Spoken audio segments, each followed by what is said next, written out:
हुआ interview? It was good. कौन सा अटेम्प्ट था सर आपका? मेरा सेकंड अटेम्प्ट था। और इंटरव्यू कौन सा था? सेकंड इंटरव्यू था। सेकंड अटेम्प्ट और सेकंड इंटरव्यू था। सर आपका ऑप्शनल और मीडियम क्या था?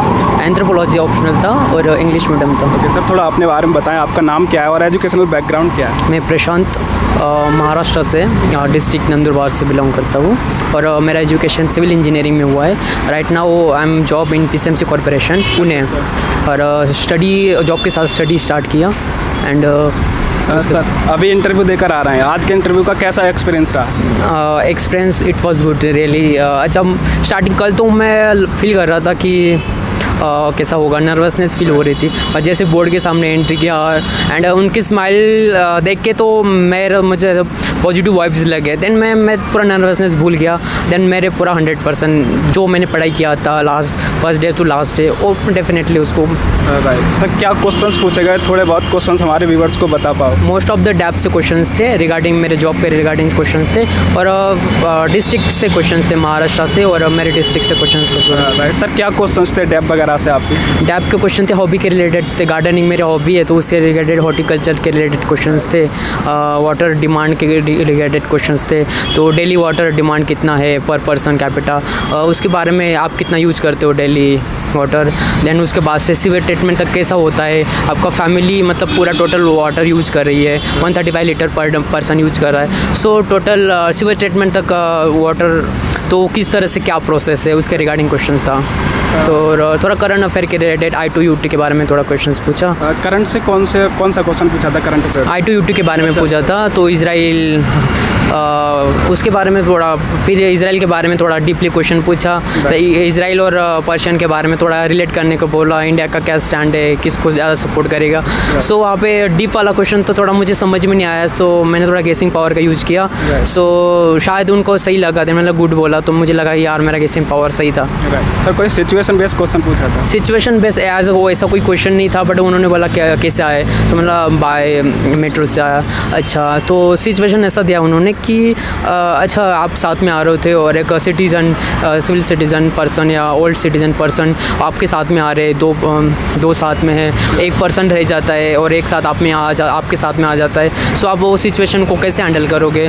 सो मैंने बोला कि मेट्रो हेल्पलाइन नंबर से मैं कॉल करूँगा, पहले तो क्लाम डाउन करूँगा कि जो मेरे साथ पर्सन है एंड उसके बाद से हेल्पलाइन नंबर से हेल्प करूँगा और जैसे सिचुएशन ऐसे बना के बाद बोलूँगा और नेक्स्ट स्टेशन पे जो मेरे साथ है उनको मैं वहाँ पे उतार के वैसे सिचुएशन हैंडल कर लूँगा। और मेरा विद इन टाइम में जो 10 मिनट्स का बोला था कि 10 मिनट्स में आपको पहुँचना भी है पैसे भवन। सो उस तरह से बोला कि, तो उन्होंने बोला अच्छा तो मेट्रो का हेल्पलाइन नंबर बोलो। सो मुझे बोला 155 बस इतना याद था, लास्ट के 135 ऐसा कुछ तो भी था बट उतना पता नहीं था। मतलब स्टार्टिंग 155 है, बाद में तो इतना पता नहीं है बट स्टार्टिंग 155 से।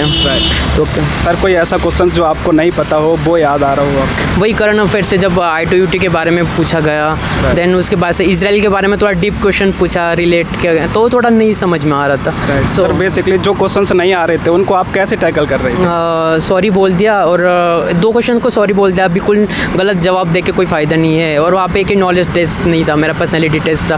सो नहीं था तो नहीं था। और जहाँ पे मुझे लगता था कि मैं गेसिंग पावर से यूज कर सकता हूँ सो डेफिनेटली मैंने गेसिंग पावर का यूज किया। राइट सर, लगभग कितनी देर आपका इंटरव्यू चला? मेरा अब 30+ चला। सर बात करें आपने इंटरव्यू के लिए जो गैप मिला आपको मेंस के रिजल्ट के बाद, उसमें इंटरव्यू के लिए कैसे तैयारी की, क्या क्या करते थे आप? अच्छा, तो मैंने पहले फर्स्ट जिम ज्वाइन किया। उसके बाद मैं फिजिकल हेल्थ अच्छा रहेगा तो मेंटली भी हेल्थ रहेगा।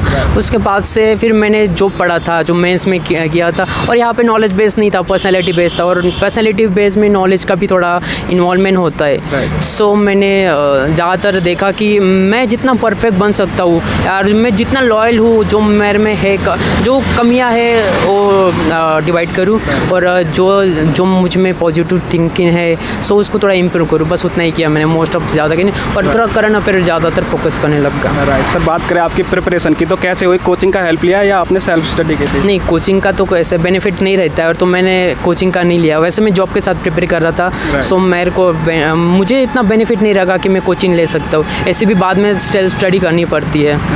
सो मैंने सेल्फ स्टडी किया सर टोटल। आपने जॉब के साथ तैयारी की, तो जॉब के साथ एक क्वेश्चन रहता है टाइम मैनेजमेंट का, तो आपने टाइम मैनेजमेंट कैसे किया और जॉब के साथ रहकर तैयारी कैसे की? अच्छा, जॉब के साथ तैयारी एक्चुअली मेरी जो सिचुएशन है तो मुझे लगता है कि मेरा 0.1% मेरी सिचुएशन है। इससे भी लोगों ने बड़ी सिचुएशन हैंडल किया है, जॉब के साथ भी पढ़ाई किया है, या और बुरी सिचुएशन की फैमिली के बहुत इश्यूज हो उसके साथ भी पढ़ाई की है। तो मुझे लगता है कि मेरी इतनी बड़ी सिचुएशन नहीं है, तो कोई भी हैंडल कर सकता है। मुझे लगा मैं कर सकता हूँ, और always positive thinking will be a success. So मैंने वही सोचा हो सर जाए। आप दोनों अटेम्प्ट में इंटरव्यू तक आए हैं, तो आपकी स्ट्रेटजी जान पाएँ, क्या स्ट्रेटजी रही प्रीलिम्स और मेंस के लिए, क्या स्ट्रेटजी रही, क्या रिसोर्सेज रहे आप? प्रीलिम्स के लिए तो फर्स्ट आपका रिसोर्सेज डिवाइड कर लो कि मुझे इतना ही पढ़ना है और उतना ही रिवीजन करना है। आप पहले सिलेबस देख सकते हो, सिलेबस में जो पूछा गया है, उसके बाद फिर PYQ देख सकते हो, PYQ में क्या पूछा जाता है, किस तरह से फोकस कर जाता है। उसके बाद से स्टैटिक्स पोर्शन है, उसको रिलेट करो करंट अफेयर के साथ। इतना कवर होने के बाद जितना पढ़ा है ना उसका रिवीजन करो, बिकॉज आप रिवीजन नहीं करोगे तो कोई फ़ायदा नहीं है। 10 बुक 10 बार पढ़ोगे तो कोई फ़ायदा नहीं है। आप एक बुक को 10 बार पढ़ोगे तो रियली बेनिफिट होगा।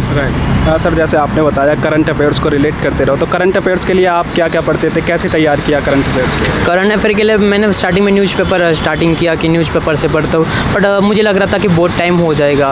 न्यूज़पेपर पढ़ते थे? द हिंदू पढ़ता था। सर जैसे अब प्रीलिम्स आने वाला है, काफ़ी बच्चों को तैयारी नहीं हुई है, तो घबरा रहे हैं बच्चे, तो क्या अब तैयारी हो सकती है, और हो सकती है तो कैसे करें? यस विल डेफिनेटली, जो पॉजिटिव थिंकिंग रहे तो डेफिनेटली हो सकता है। और एक दिन सोचो कि यार मैंने आज मुझे प्रीलिम निकालना है, मैं कुछ भी कर सकता हूँ। आपने पूरे साल पढ़ी है, तैयारी आपने किया है, बहुत अच्छे से किया है, तो डेफिनेटली आप सोचो कि यार मेरे 2 महीने में अभी कवर नहीं होगा, सिलेबस कवर नहीं होगा।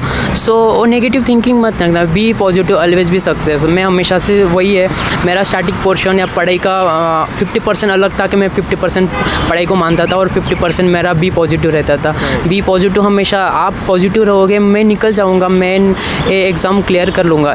50% में आपका माइंड हो गया ना, तो 50% आपका कवर हो जाता है स्टडी स्ट्रैटेजी, और 50% पॉजिटिव थिंकिंग से कवर हो जाता है। राइट सर, जैसे अब बहुत कम समय बचा है, लगभग 1-1.5 महीना बचा है प्रीलिम्स के लिए, तो अब क्या पढ़ना चाहिए एस्पिरेंट को, कैसे तैयारी करनी चाहिए? आप देखो, आपने जितने अभी तक जितना स्टडी किया, अभी न्यू मटेरियल लेने की कोई ज़रूरत नहीं है, बिल्कुल न्यू मटेरियल्स लेना ही नहीं है। एंड जितना आपने पढ़ा है उसको रिवाइज़ करो, और जब रिवाइज़ नहीं हो रहा है तो मैराथन देखो, मैराथन वीडियोस ऑलरेडी है। मैराथन देखने के बाद आपको सेशनल टेस्ट दो, सेशनल टेस्ट में देखो कि आप कहाँ पे कम मार्क्स आ रहे हैं, या कौन सा कोर एरिया है जहाँ पे आप में मार्क्स कम आ रहे हैं। सो उसका थोड़ा सा रिवीजन करो, वो बस उतना ही। अभी टेस्ट देने से ही मार्क्स निकल सकते, बिकॉज करंट अफेयर पढ़ोगे तो उसमें 1 मंथ चला जाएगा, बाकी स्टैटिक पर्सन करोगे तो भी कंप्लीट नहीं होगा, बिकॉज रिवीजन करना बहुत जरूरी है। रिवीजन करो, मैराथन दो, टेस्ट सीरीज दो, बस डेफिनेटली। काफ़ी बच्चे कमेंट कर रहे थे जो UPSC में रैंडमनेस क्वेश्चन पूछे जाते हैं, उनको कैसे तैयार करें और कैसे टैकल करें पेपर में? अच्छा, रैंडम क्वेश्चन आता है, ऐसे तो सब क्वेश्चन सॉल्व करने की ज़रूरत नहीं होती है। सो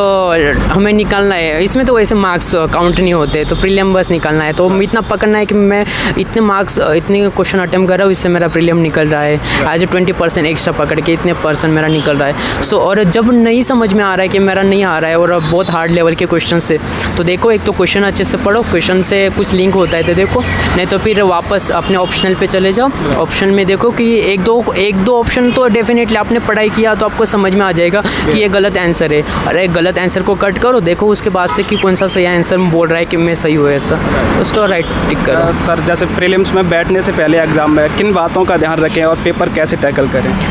पहले तो काम डाउन देखो, टेंशन नहीं लेना है, हमने पढ़ाई किया है तो फिर डेफिनेटली हम अचीव करेंगे वो सब चीज़ें। और एक दूसरे को कंपेयर मत करना है कि इसने बहुत पढ़ी की होगी, ये निकल जाएगा आगे, कंपेयर किसी से नहीं करना है। हमें सेल्फ मोटिवेशन खुद को ही रखना है कि मैंने पढ़ाई किया है और मैं खुद में प्रूव करके दिखाऊंगा। एज अ फैमिली सपोर्ट कर रही है तो डेफिनेटली हमें वो सपोर्ट करना चाहिए, हमें और किसी की सपोर्ट की ज़रूरत नहीं होनी चाहिए।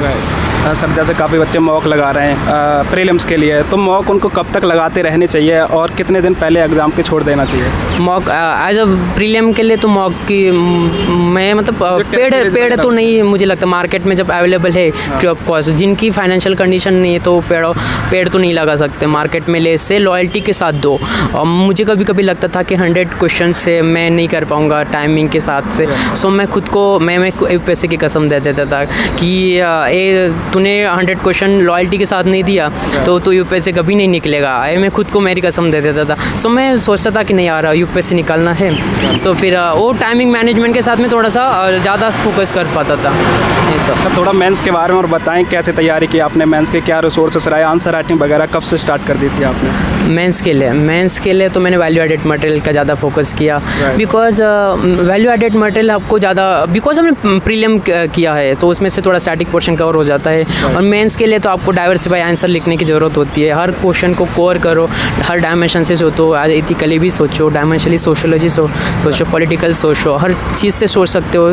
थिंकिंग पावर जब बढ़ जाती है तो आंसर अपने आप आ जाते हैं। बस जब ज़रूरत पड़ती है हमारे वैल्यू एडेड मटेरियल्स की, सो हमें वैल्यू एडेड मटेरियल्स ऑलरेडी मुझे ऑनलाइन से मैंने लिया था या विजन से लिया था, सो मुझे बेनिफिट रहा तो वहाँ से। और बाकी मैं खुद की नोट्स बना लेता था तो वो नोट्स मुझे बहुत हेल्पफुल रहता था। सर बात करें आपने यूपीएससी की तैयारी कब से स्टार्ट कर दी थी, कॉलेज से या फिर कॉलेज करने? नहीं, मैंने जब जॉब स्टार्ट किया उसके बाद से मुझे पता चला कि यूपीएससी तो पता था मुझे कि यूपीएससी के बारे में कि बट पोस्टिंग के बारे में ज़्यादा डीप नॉलेज नहीं था यूपीएससी के बारे में। जब मैं जॉब कर रहा था तो मैं पहले इंजीनियरिंग सर्विस के लिए प्रिपेयर कर रहा था। उसके साथ फिर मैंने सोचा इंजीनियरिंग सर्विस के साथ वापस से मेरे फ्रेंड्स सिविल सर्विस के लिए प्रिपेयर कर रहे, सो चलो मैं डायरेक्टली सिविल सर्विस के लिए प्रिपेयर करता हूँ। सो यहाँ से तो थोड़ा सा सर जैसे सीसेट को लेकर क्वेश्चंस काफ़ी लोग सीसेट को क्वालिफाई नहीं कर रहे हैं काफ़ी बच्चे, तो सीसेट के लिए आपकी क्या स्ट्रेटजी थी, कैसे तैयार सीसेट? सीसेट तो बेस्ट है कि आप पीवाईक्यू देखो, पीवाईक्यू से खुद के क्वेश्चंस बनाओ,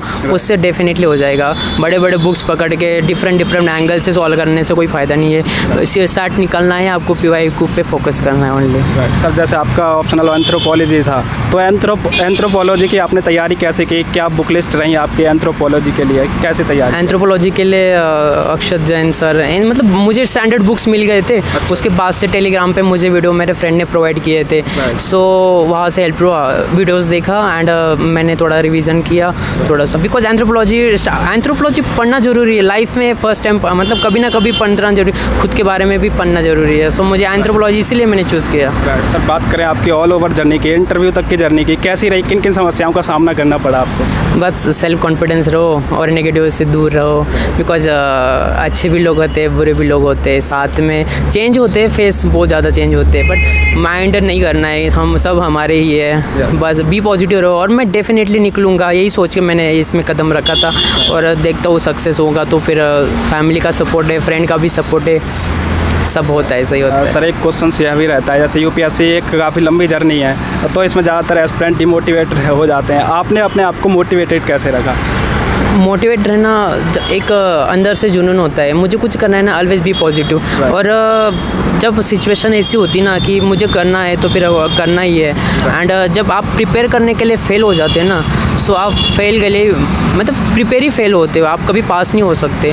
तो आपका प्रिपरेशन जो होता है ना वो पास होना चाहिए, आप प्रिपेयर पास होने के लिए करना चाहिए। सब जो भी एस्पिरेंट वीडियो देख रहे हैं या तैयारी कर रहे हैं उनके लिए आपका क्या मैसेज होगा? मैं तो बी पॉजिटिव रहो हमेशा से, और बेस्ट ऑफ लक की आने मैं भी दे सकता हूँ अभी। तो यही है कि अच्छे से जो भी हो जैसा भी हो अपने स्टैटिक पोर्शन को कवर करो, और कोई बुक्स ज़्यादा मटेरियल मत लो ज़्यादातर, और हमेशा पॉजिटिव रहना बहुत ज़रूरी है कि सेल्फ कॉन्फिडेंस रहो और लॉयल्टी के साथ एग्ज़ाम दो। और कभी नहीं, जब मैं यहाँ तक पहुँच सकता हूँ आप डेफिनेटली पहुँच सकते हो। मैंने भी स्टार्टिंग से ही सोचा था कि मैं से निकलेगा ही नहीं, मैं निकलूँगा ही नहीं, बट मैं यहाँ तक पहुँच गया, मतलब आप डेफिनेटली पहुँच सकते हो। और तो मैं चाहता हूँ कि आप जितने भी वीडियो देख रहे हो आप डेफिनेटली आईएएस बन जाओ, मेरे साथ रहो, मेरे आगे रहो, मेरे सीनियर रहो, मेरे जूनियर रहो, जो भी हो सही हो। Okay sir, thank you so much, all the best.